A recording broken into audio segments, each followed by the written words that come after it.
शिवाय शिवजी सदा सहाय। ओम नमः शिवाय। गुरुजी सदा सहाय। दैवीय संहिता के उत्तरखंड के अध्याय 10 शिव के प्रति श्रद्धा भक्ति की आवश्यकता का प्रतिपादन, शिव धर्म के 4 पादों का वर्णन एवं ज्ञान योग के साधनों तथा शिव धर्म के अधिकारियों का निरूपण, शिव पूजन के अनेक प्रकार एवं अन्य चित्त से भजन की महिमा। तदनंतर श्री कृष्ण के प्रश्न करने पर उपमन्यु मंदराचल पर घटित हुए शिव पार्वती संवाद को प्रस्तुत करते हुए बोले। श्री कृष्ण, एक समय देवी पार्वती ने भगवान शिव से पूछा, महादेव, जो आत्म तत्व आदि के साधन में नहीं लगे हैं तथा जिनका अंतःकरण पवित्र एवं वशीभूत नहीं है, ऐसे मत मृत्युलोकवासी जीवात्माओं के वश में आप किस उपाय से हो सकते हैं? महादेव जी बोले, देवी, यदि साधक के मन में श्रद्धा भक्ति न हो, पूजन कर्म तपस्या जप आसन आदि ज्ञान तथा अन्य साधन से भी मैं उसके वशीभूत नहीं होता हूँ। यदि मनुष्यों की मुझ में श्रद्धा हो तो जिस किसी भी हेतु से मैं उसके वश में हो जाता हूँ, फिर तो वह मेरा दर्शन स्पर्श पूजन एवं साथ संभाषण भी कर सकता है। अतः जो मुझे वश में करना चाहे उसे पहले मेरे प्रति श्रद्धा करनी चाहिए। श्रद्धा ही सर्वधर्म का हेतु है और वही इस लोक में वर्णाश्रमी पुरुषों की रक्षा करने वाली है। जो मानव अपने वर्णाश्रम धर्म के पालन में लगा रहता है, उसी की मुझ में श्रद्धा होती है, दूसरे की नहीं। वर्णाश्रमी पुरुषों के संपूर्ण धर्म वेदों से सिद्ध हैं। पूर्व काल में ब्रह्मा जी ने मेरी ही आज्ञा लेकर उनका वर्णन किया था। ब्रह्मा जी का बताया हुआ वह धर्म अधिक धन के कारण साध्य है तथा अनेक प्रकार के क्रियाकल्प से युक्त होता है।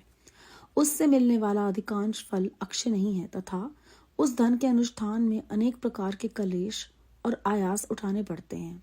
उस महान धर्म से परम दुर्लभ श्रद्धा को पाकर जो वर्णाश्रमी मनुष्य अनन्य भाव से मेरी शरण में आते हैं, उन्हें सुखद मार्ग से धर्म, अर्थ, काम और मोक्ष प्राप्त होते हैं। वर्णाश्रम संबंधी आचार की सृष्टि मैंने ही बारंबार की है। उसमें भक्ति भाव रखकर जो मेरे हो गए, उन्हीं वर्णाश्रमियों का मेरी उपासना में अधिकार है, दूसरों का नहीं। यह मेरी निश्चित आज्ञा है। मेरी आज्ञा के अनुसार धर्म मार्ग से चलने वाले वर्णाश्रमी पुरुष मेरी शरण में आ मेरे कृपा प्रसाद से मल और माया आदि पाशों से मुक्त हो जाते हैं तथा मेरे पुनरावृत्ति रहित धाम में पहुंचकर मेरा उत्तम साधर्म्य प्राप्त करके परमानंद में निमग्न हो जाते हैं। इसीलिए मेरे बताए हुए वर्ण धर्म को पाकर अथवा न पाकर भी जो मेरी शरण ले मेरा भक्त बन जाता है, वह स्वयं ही अपनी आत्मा का उद्धार कर लेता है। ये कोटि कोटि गुना अधिक अलब्ध लाभ है। अतः मेरे मुख से प्रतिपादित वर्ण धर्म का पालन अवश्य करना चाहिए। जो मोक्ष मार्ग से विलग होकर दूसरी किसी वस्तु के लिए श्रम करता है, उसके लिए वही सबसे बड़ी हानि है, वही बड़ी भारी त्रुटि है, वही मोह है और वही अंधता एवं मूर्खता है। देवेश्वरी, मेरा जो सनातन धर्म है वह 4 चरणों से युक्त बताया गया है। उन चरणों के नाम हैं ज्ञान, क्रिया, चर्या और योग। पशुपाश और पति का ज्ञान ही ज्ञान कहलाता है। गुरु के अधीन जो विधि पूर्वक षड्व शोधन का कार्य होता है उसे क्रिया कहते हैं। मेरे द्वारा विहित वर्णाश्रम युक्त जो मेरे पूजन आदि धर्म हैं, उनके आचरण का न्याय चर्चा है। मेरे बताए हुए मार्ग से ही मुझसे सुस्थिर भाव से चित्त लगाने वाले साधक के द्वारा जो अंतकरण की अन्य वृत्तियों का निरोध किया जाता है, उसी को योग कहते हैं। देवी, चित्त को निर्मल एवं प्रसन्न बनाना अश्वमेध यज्ञों के समूह से भी श्रेष्ठ है, क्योंकि वह मुक्ति देने वाला है। विषय भोग की इच्छा रखने वाले लोगों के लिए ही यह मन प्रसाद दुर्लभ है। जिसने यम और नियम के द्वारा इंद्रिय समुदाय पर विजय प्राप्त कर लिया, उस विरक्त पुरुष के लिए ही योग को सुलभ बताया गया है। योग पूर्व पापों को हर लेने वाला है। वैराग्य से ज्ञान होता है और ज्ञान से योग्य। योगज पुरुष पतित हो तो भी मुक्त हो जाता है, इसमें संशय नहीं है। सब प्राणियों पर दया करनी चाहिए। सदा अहिंसा धर्म का पालन सबके लिए उचित है। ज्ञान का संग्रह भी आवश्यक है। सत्य बोलना, चोरी से दूर रहना, ईश्वर और परलोक पर विश्वास रखना, मुझ में श्रद्धा करना, इंद्रियों को संयम में रखना, वेद शास्त्रों को पढ़ना पढ़ाना, यज्ञ करना कराना, मेरा चिंतन करना, ईश्वर के प्रति अनुराग रखना और सदा ज्ञानशील होना ब्राह्मण के लिए नितांत आवश्यक है। जो ब्राह्मण ज्ञान योग की सिद्धि के लिए सदा इस प्रकार उपयुक्त धर्मों का पालन करता है, वह शीघ्र ही विज्ञान पाकर योग को भी सिद्ध कर लेता है। प्रिय, ज्ञानी पुरुष ज्ञानाग्नि के द्वारा इस कर्म में शरीर को क्षण भर में दग्ध करके मेरे प्रसाद से योग का ज्ञाता होकर कर्म बंधन से छुटकारा पा जाता है। पुण्य पाप में जो कर्म है उसे मोक्ष का प्रतिबंधक बताया गया है। इसीलिए योगी पुरुष योग के द्वारा पुण्य का परित्याग कर दें। फल की कामना से प्रेरित होकर कर्म करने से ही मनुष्य बंधन में पड़ता है, केवल कर्म करने मात्र से नहीं। अतः कर्म के फल को त्याग देना चाहिए। प्रिय, पहले कर्म में यज्ञ द्वारा बाहर मेरी पूजा करके फिर ज्ञान योग में तत्पर हो साधक योग का अभ्यास करे। कर्म यज्ञ से मेरे यथार्थ स्वरूप का बोध प्राप्त हो जाने पर जीव योग मुक्त हो मेरे यजन से विरक्त हो जाते हैं। उसी समय वे मिट्टी, पत्थर और स्वर्ण में भी संभाव रखते हैं। जो मेरा भक्त नित्य युक्त एवं एकाग्रचित हो ज्ञान योग में तत्पर रहता है, वह मुनियों में श्रेष्ठ एवं योगी होकर मेरा सायुज्य प्राप्त कर लेता है। जो वर्णाश्रमी पुरुष मन से विरक्त नहीं, वे मेरा आश्रय ले ज्ञान, चर्या और क्रिया ये तीनों में ही प्रवर्तक होने के अधिकारी हैं। उन्हीं के अनुष्ठान की योग्यता रखते हैं। मेरा पूजन 2 प्रकार का है, बाह्य और अभ्यंतर। इसी तरह मन, वाणी और शरीर, इन त्रिविध साधनों के भेद से मेरा भजन 3 प्रकार का माना गया है। तप, कर्म, जप, ध्यान और ज्ञान, ये मेरे भजन के 5 स्वरूप हैं। साधु पुरुष उसे 5 प्रकार का भी कहते हैं। मूर्ति आदि में जो मेरा पूजन आदि होता है, जिसे दूसरे लोग जान लेते हैं, वह बाह्य पूजन का भजन कहा गया है। तथा वही भजन पूजन जब मन के द्वारा होने से केवल अपने ही अनुभव का विषय होता है, तब अभ्यंतर कहलाता है। मुझ में लगा हुआ चित ही मन कहलाता है। समानतः मन मात्र को यहाँ मन नहीं कहा गया है। इसी तरह जो वाणी मेरे नाम के जप और कीर्तन में लगी हुई है, वही वाणी कहलाने के योग्य है, दूसरी नहीं। तथा जो मेरे शास्त्रों में बताए हुए त्रिपुंड आदि चिन्हों से अंकित है और निरंतर मेरी सेवा पूजा में लगा हुआ है, वही शरीर है, दूसरा नहीं। मेरी पूजा को ही कर्म जानना चाहिए। बाहर जो यज्ञ आदि किए जाते हैं, उन्हें कर्म नहीं कहा गया है। मेरे लिए शरीर को सुखाना ही तप है, कृच्छक, चांद्रायण आदि का अनुष्ठान नहीं।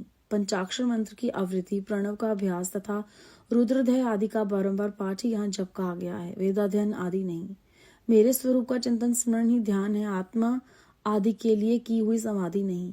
मेरे आगमों के अर्थों को भली भांति जानना ही ज्ञान है, दूसरी किसी वस्तु के अर्थ को समझना नहीं। देवी, पूर्व वासनावश बाह्य अथवा अभ्यंतर जिस पूजन में मन का अनुराग हो, उसी में दृढ़ निष्ठा रखनी चाहिए। बाह्य पूजन से अभ्यंतर पूजन 100 गुना अधिक श्रेष्ठ है, क्योंकि उसमें दोषों का मिश्रण नहीं होगा तथा प्रत्यक्ष दिखने वाले दोषों की भी वहां संभावना नहीं रहती है। भीतर की शुद्धि को ही शुद्धि समझना चाहिए, बाहरी शुद्धि को शुद्धि नहीं कहते हैं। जो आंतरिक शुद्धि से रहित है, वह बाहर से शुद्ध होने पर भी अशुद्धि है। देवी, बाह्य और अभ्यंतर दोनों ही प्रकार का भजन भाव अनुराग पूर्वक ही होना चाहिए, बिना भाव के नहीं। भाव रहित भजन तो एकमात्र विप्रलभ अर्थात चलने का कारण ही होता है। मैं तो सदा ही कृत्य एवं पवित्र हूँ। मनुष्य मेरा क्या करेंगे? उनके द्वारा किए गए बाह्य अथवा अभ्यंतर पूजन में उनका जो भाव अर्थात प्रेम है, उसी को मैं ग्रहण करता हूँ। देवी, क्रिया का एकमात्र आत्मा भाव ही है, वही मेरा सनातन धर्म है। मन, वाणी और कर्म द्वारा कहीं भी किंचित मात्र फल की इच्छा न रखकर ही क्रिया करनी चाहिए। देवेश्वरी, फल का उद्देश्य रखने से मेरा आश्रय लघु हो जाता है, क्योंकि फलार्थी को यदि फल न मिला तो वह मुझे छोड़ सकता है। सती साध्वी देवी, फलार्थी होने पर भी जिस साधक का चित्त मुझ में ही प्रतिष्ठित है, उसे उसके भाव के अनुसार फल में अवश्य देता हूँ। जिनका मन फल की इच्छा न रखकर ही मुझ में लगा हो, परंतु पीछे वह फल चाहने लगे, तो वह भक्त भी मुझे प्रिय है। जो पूर्व संस्कार वशी फलाफल की चिंता न करके विवश हो मेरी शरण लेते हैं, वे भक्त मुझे अधिक प्रिय हैं। परमेश्वरी, उन भक्तों के लिए मेरी प्राप्ति से बढ़कर दूसरा कोई वास्तविक लाभ नहीं है, तथा मेरे लिए भी वैसे भक्तों की प्राप्ति से बढ़कर और कोई लाभ नहीं है। मुझ में समर्पित हुआ उनका भाव मेरे अनुग्रह से ही उनको मानो बलपूर्वक परम निवारण रूप फल प्रदान करता है। जिन्होंने अपने चित्त को मुझे समर्पित कर दिया है, अतएव जो मेरे अनन्य भक्त हैं, वे महात्मा पुरुष ही मेरे धर्म के अधिकारी हैं। उनके 8 लक्षण बताए गए हैं। मेरे भक्त जनों के प्रति स्नेह, मेरी पूजा का अनुमोदन, स्वयं की भी मेरी पूजा में प्रवृत्ति, मेरे लिए ही शारीरिक चेष्टाओं का होना, मेरी कथा सुनने में वे भक्ति भाव, कथा सुनते समय स्वर, नेत्र और अंगों में विकार का होना, बारंबार मेरी स्मृति और सदा ही मेरे आश्रित रहकर ही जीवन निर्वाह करना, ये 8 प्रकार के चिन्ह यदि किसी मलेच्छ में भी हो, तो वह विप्रेश शिरोमणि श्रीमान मुनि है। वह सन्यासी है, वही पंडित है। जो मेरा भक्त नहीं है वह चारों वेदों का विद्वान हो तो भी मुझे प्रिय नहीं है, परंतु जो मेरा भक्त है वह चंडाल हो तो भी प्रिय है। उसे उपहार देना चाहिए, उससे प्रसाद ग्रहण करना चाहिए तथा वह मेरे समान ही पूजनीय है। जो भक्ति भाव से मुझे पत्र, पुष्प, फल अथवा जल समर्पित करता है, उसके लिए मैं अदृश्य नहीं होता हूँ और वह मेरी भी दृष्टि से कभी ओझल नहीं होता है। अध्याय 10 समाप्त।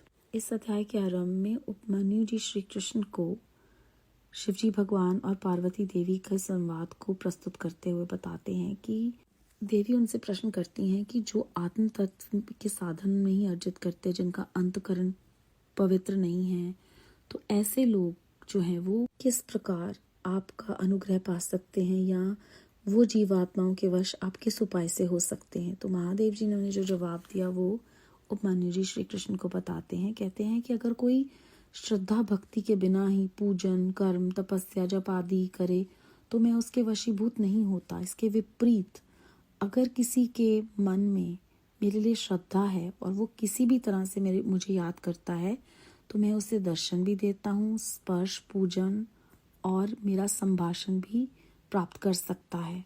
तो यहाँ पर वो समझा रहे हैं कि श्रद्धा ज़्यादा महत्वपूर्ण है, भाव ज़्यादा महत्वपूर्ण है।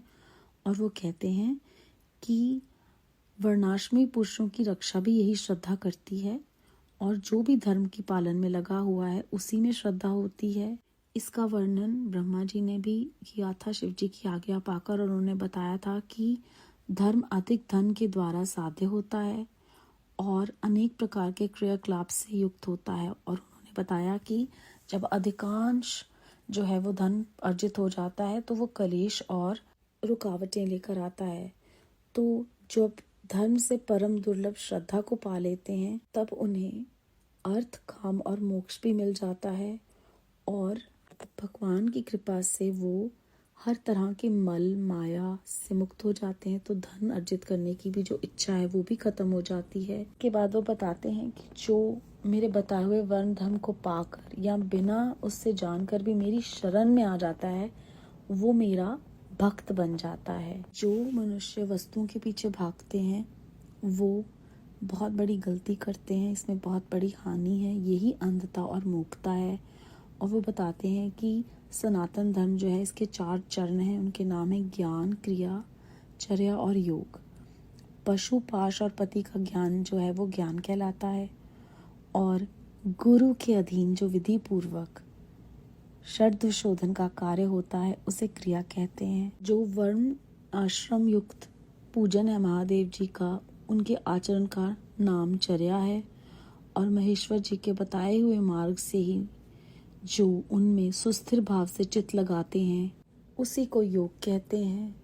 जब ऐसा होता है तो चित्त निर्मल हो जाता है और प्रसन्नता प्रदान होती है और मुक्ति पा लेता है वो साधक। विषय भोग की इच्छा रखने वाले लोगों के लिए यह मन प्रसाद दुर्लभ है क्योंकि वो तो चीज़ों के पीछे भाग रहे हैं। जब कोई भी यम और नियम के द्वारा इंद्रियों पर विजय पा लेता है तो योग उसके लिए बहुत आसान है और ये पूर्व पापों को हर देता है। वैराग्य जब उत्पन्न होता है उनके लिए तभी ज्ञान आता है और ज्ञान से ही हम योग तक पहुंचते हैं।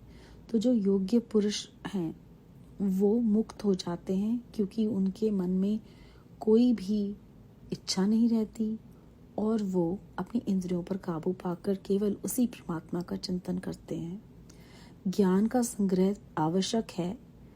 सत्य बोलना, चोरी से दूर रहना, ईश्वर पर विश्वास रखना, उनमें श्रद्धा रखना, इंद्रियों को संयम में रखना, वेद शास्त्रों को पढ़ना या पढ़ाना, यज्ञ करना, ईश्वर के प्रति प्रेम होना, सदा ज्ञानशील होकर ब्राह्मण के लिए नित्यांत आवश्यक है। तो इसी तरह से जब योगी योग भी पा लेता और ये सारी बातों को ध्यान में रखता है तो योग की परम ज्ञान अग्नि द्वारा वो जो अपने शरीर को दग्ध कर देता है, अर्थात इस शरीर से जुड़े हुए जितने भी बंधन हैं वो भस्म हो जाते हैं। अगर हम कोई भी कर्म फल पाने की इच्छा से करते हैं तो वो बंधन है। इसीलिए हमें इस अध्याय में ये प्रेरणा मिल रही है कि कर्म के फल को भी त्याग देना चाहिए और जो महादेव जी के यथार्थ स्वरूप का बोध प्राप्त कर लेते हैं, वो जीव योग युक्त होकर विरक्त हो जाते हैं। उनके लिए मिट्टी, पत्थर, स्वर में कोई भी अंतर नहीं। और जो उनकी भक्ति में नियुक्त एकाग्रचित ज्ञान में तत्पर रहता है, वो योगी होकर शिवजी महाराज का सायुज्य प्राप्त कर लेता है। और जो विरक्त नहीं है, वो उनका आश्रय ले ज्ञान, चर्या और क्रिया इन तीनों में परिवर्तित होता है। भाव उनको सायुज्य नहीं प्राप्त होता। बाह्य और अभ्यंतर दो तरह से हम उनकी पूजा कर सकते हैं। और इस अध्याय में हमने जाना कि बाह्य पूजन से अभ्यंतर पूजन जो है वो 100 गुना अधिक श्रेष्ठ है, क्योंकि उसमें दोष नहीं होते। कुछ प्रत्यक्ष दिखने वाले दोषों की संभावना नहीं होती। बाहरी शुद्धि नहीं है। और हमें ये बताया गया कि आंतरिक शुद्धि पर हमें ध्यान देना है। बाह्य और अभ्यंतर दोनों ही एक प्रकार के भजन भाव अनुराग पूर्वक ही होना चाहिए, बिना भाव के नहीं।